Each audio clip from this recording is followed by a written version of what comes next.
ये कोई चुनाव भाजपा बनाम कांग्रेस ही नहीं है, या ये चुनाव खट्टर साहब बनाम हुड्डा साहब ही नहीं है। और बड़ौदा का लोगों का मन यह है कि लगभग 6 साल विपक्ष में गए। हरियाणा बनने से लेकर के अब तक का इतिहास उठा करके देख लें। इंडियन नेशनल लोकदल, जनता पार्टी, समता पार्टी, चाहे वो किसी नाम से रही हो, चौधरी देवीलाल के फॉलोवर ही वहाँ से चुनाव जीतते रहे। कहीं रजिस्ट्री घोटाला, कहीं धान घोटाला, हरियाणा को लूटने में लगे हुए, कोरोना की भी फिक्र नहीं कर रहे। नमस्कार, पंजाब केसरी में आपका स्वागत है। मैं हूं बलवंत तक्षक। एक तरफ कोरोना की महामारी और दूसरी तरफ बड़ौदा उपचुनाव जीतने के लिए नेताओं के दौरे जारी। जी हां, बड़ौदा उपचुनाव कांग्रेस के विधायक श्री कृष्ण हुड्डा के निधन की वजह से करवाया जा रहा है, लेकिन अभी इसके लिए तारीख की घोषणा होना बाकी है। इस दौरान जो नेता बड़ौदा क्षेत्र के दौरे पर गए हैं, उनमें से ज़्यादातर कोरोना संक्रमित होकर लौटे हैं। इनमें मुख्यमंत्री मनोहर लाल के अलावा उनके मंत्रिमंडल के कई सदस्य, सांसद और विधायक भी शामिल हैं। देखिए रिपोर्ट।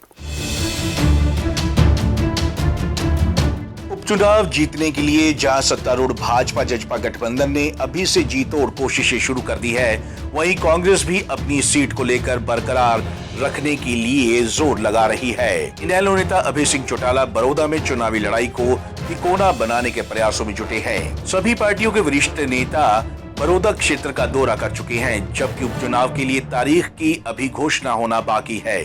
लोगों ने नब्ज टटोलने के इरादे से बड़ौदा क्षेत्र में जनसंपर्क अभियान चलाने वाले मुख्यमंत्री मनोहर लाल खट्टर, बिजली मंत्री रणजीत सिंह, करनाल के सांसद संजय भाटिया, पूर्व मंत्री कृष्णलाल पवार, विधायक कृष्ण मिड्ढा और महिपाल ढांडा के अलावा भाजपा के चुनाव प्रभारी जयप्रकाश दलाल भी कोरोना की चपेट में आ चुके हैं। 1966 से लेकर के और 2014 तक हरियाणा में भारतीय जनता पार्टी ने 48 साल में कभी सरकार नहीं बनाई थी। अब कोई काम कभी आज तक नहीं हुआ हो तो आगे कभी होगा नहीं, इसका कोई आधार नहीं होता कहने का। इसलिए अगर 48 साल में हमने सरकार नहीं बनाई और आज सरकार बना ली है, तो इसका आधार तो अपने आप बन जाता है कि कोई काम आज तक नहीं किया, उसको कभी पहली बार कोई करेगा तो कर ही लेगा। मैं बड़ौदा का दौरा करके आया हूँ और बड़ौदा का लोगों का मन यह है कि लगभग 6 साल विपक्ष में गए और पहले के 10 सालों में भी विकास वहाँ कहीं दिखाई नहीं देता है। तो लोगों का मन ऐसा है कि अब वो सरकार से साथ जुड़ें और विकास वहाँ अच्छे से अच्छा हो। तो मुझे लगता है कि इसमें भी भारतीय जनता पार्टी को जो प्राथमिकता आप कहते हैं कि लोग देंगे, और उस नाते से भारतीय जनता पार्टी के साथ आएंगे बड़ौदा के विकास की दृष्टि से। वहीं दूसरी तरफ कांग्रेस के राज्यसभा सदस्य दीपेंद्र सिंह हुड्डा भी कोरोना संक्रमित पाए गए हैं। कांग्रेस ने हुड्डा को बड़ौदा उपचुनाव के प्रभारी की जिम्मेदारी दी हुई है।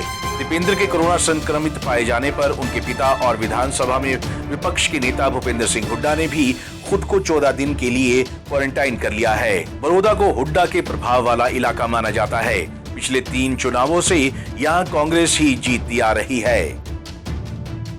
बड़ौदा विधानसभा के क्षेत्र के लोग इस सरकार को एक झटका देने के लिए तैयार हैं। इसका घमंड, जो सरकार में जो एक घमंड आ गया, असंवेदनशील सरकार है, उस घमंड को झटका देने के लिए लोग तैयार हैं। जिस सरकार की कार्यशैली ऐसी रही हो, जिन्होंने हरियाणा को विकास की पटरी से उतारने का काम किया हो, जो प्रदेश 2014 में विकास दर में नंबर 1 था, आज वो बेरोजगारी दर में नंबर 1 हो देश में। किसान की दुर्दशा जिस सरकार ने कही हो, ना 6 साल में खरीद हुई, ना 6 साल किसान को अच्छा भाव मिला, खर्चा दुगना हो गया किसान का, छल हुआ किसान के साथ, आज किसान पे कर्जा दुगना हो गया।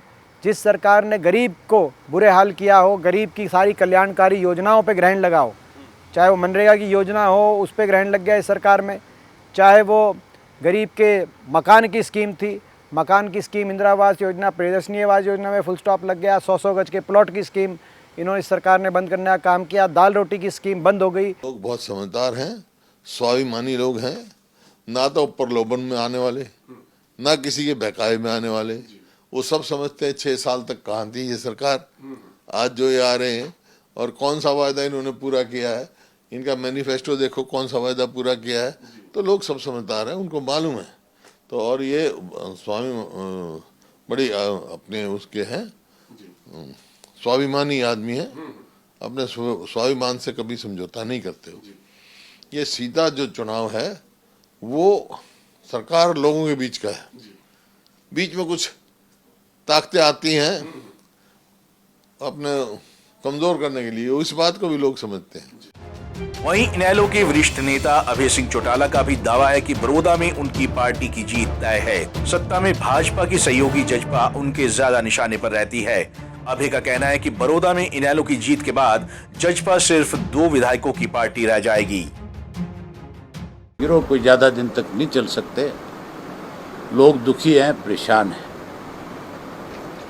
और ऐसी सरकारें ज्यादा दिन चल भी नहीं सकती। चौधरी बंसीलाल की सरकार टूटी थी कि नहीं टूटी थी?